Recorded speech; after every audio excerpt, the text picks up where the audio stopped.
Coming to you today from Carteret, New Jersey. Hello, everybody. I am in between runs here as I don't have a Newark run for another 2 hours. But anyway, it's your DJ Crazy Tom, YouTubing another edition of Crazy Tom's What Drives Me Crazy today for this Wednesday, August the 10th.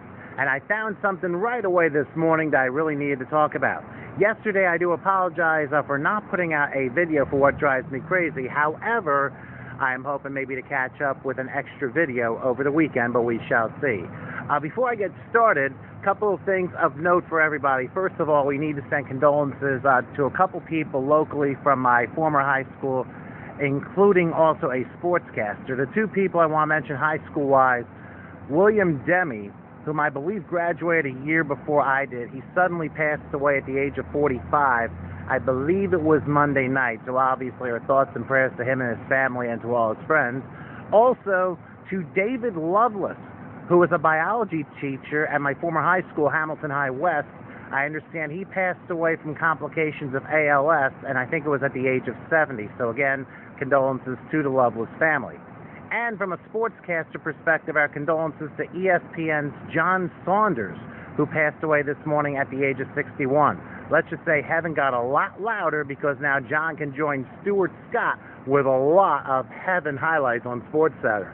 So, obviously, everyone will certainly be missed here.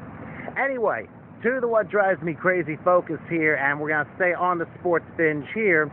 I saw an article this morning that my son actually pointed out. I could not believe it because when I saw it, I was like, you've got to be kidding me.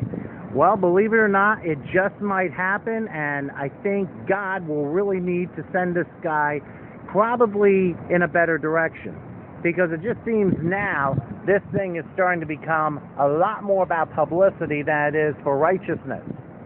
Well, we're talking about none other than Tim Tebow. Yes, Tebow and Arrow, Tebow and Crumpets.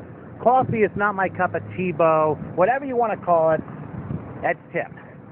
Yes, of course, the famous quarterback from the University of Florida won a pair of national championships, one which I believe was shared. I forget which year it was, but it was with either Boise State or Utah. I mean, people can disagree with it, but if you go undefeated, yeah, you guys share the national championship anyway. But Tebow was a championship quarterback and also a Heisman Trophy winner at the University of Florida. Had a short NFL career. Of course, the biggest highlights were with him and the Denver Broncos, of course, with numerous come-from-behind victories, such as against the Dolphins and Jets, and most notably, the wild-card victory over the Pittsburgh Steelers in 2012, when Tebow, on the first play of extra time, threw an 80-yard touchdown pass to Demaryius Thomas. That was the last of his success in the NFL, because the next week, Bill Belichick broke him down like a dissected frog, and Denver lost, I believe it was 45-7, if I recall, the next week in Foxborough. And that basically ended the Tim Tebow hype. He went to the Jets, didn't do much. He actually was signed by the Eagles for a short time before being cut at the very end of training camp. Now, Tim Tebow wants to give it a try at baseball. I'm like, what the heck's going on here? Well, in between his Eagles stint and the thought of him coming back to baseball, believe it or not, he actually did a show with somebody as far as dream houses are concerned. I forget the name of the show, but I believe it was on Fox, and Tim Tebow had a big part of it. Yes, Tim Tebow is marketable. He is very good male eye candy. But God help me when it comes to baseball. This guy has not played organized baseball since his junior year of high school at a high school in Florida where he batted, get this, .494. Now, this is 2004. This is Florida. This is high school baseball. Since then, how many pitchers are now throwing over 95 miles an hour? Think about it this way. Do you think Tim Tebow would ever catch up to a Noah Syndergaard fastball or an Aroldis Chapman shot in the ninth inning against the Cubs?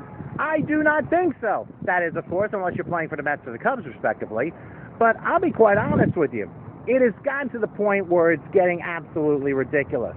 And a lot of baseball scouts from the Red Sox, the Angels, and even Gary Sheffield even said that Tim Tebow's a natural and they think that he can make it in the big leagues.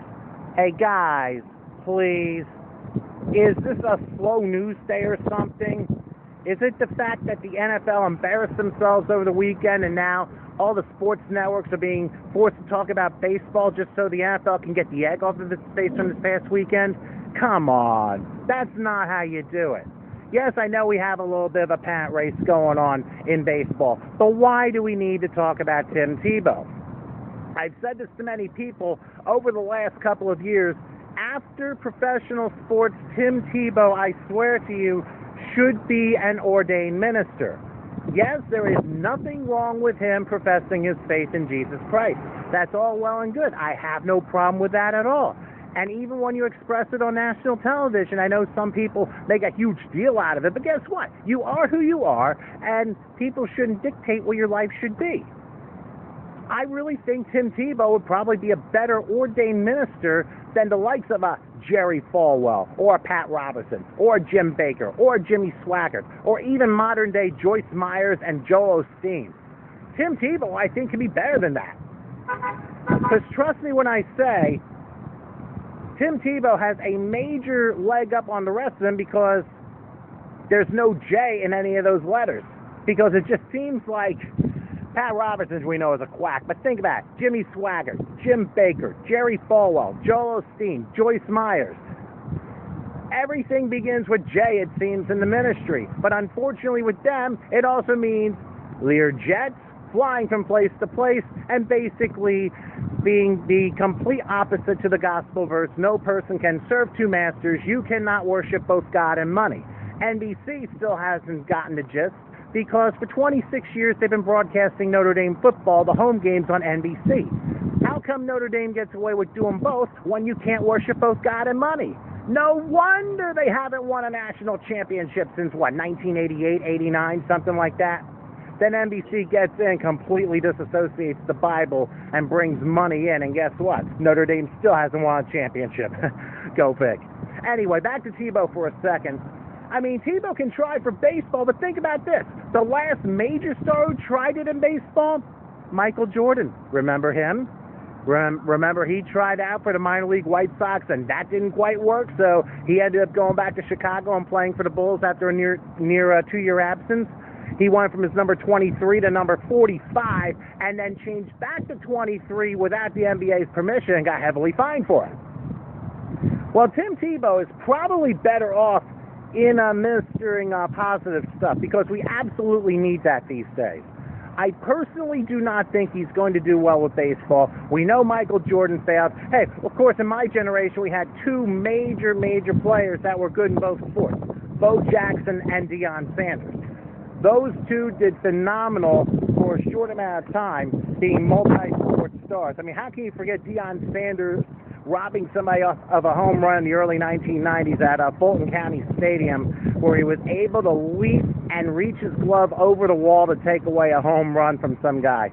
I mean, that was amazing. And then in that same stadium, he runs back a punt return for a touchdown against Cincinnati and does so much more. And now he does a lot of stuff for the NFL Network.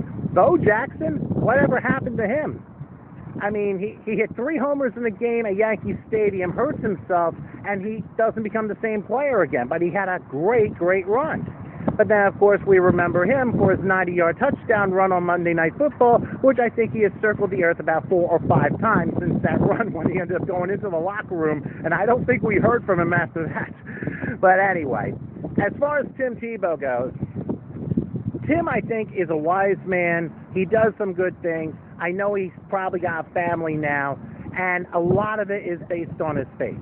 Yes, south of where he is in Florida, there was a man who basically said, if you can dream it, you can do it. I'm talking about Walt Disney.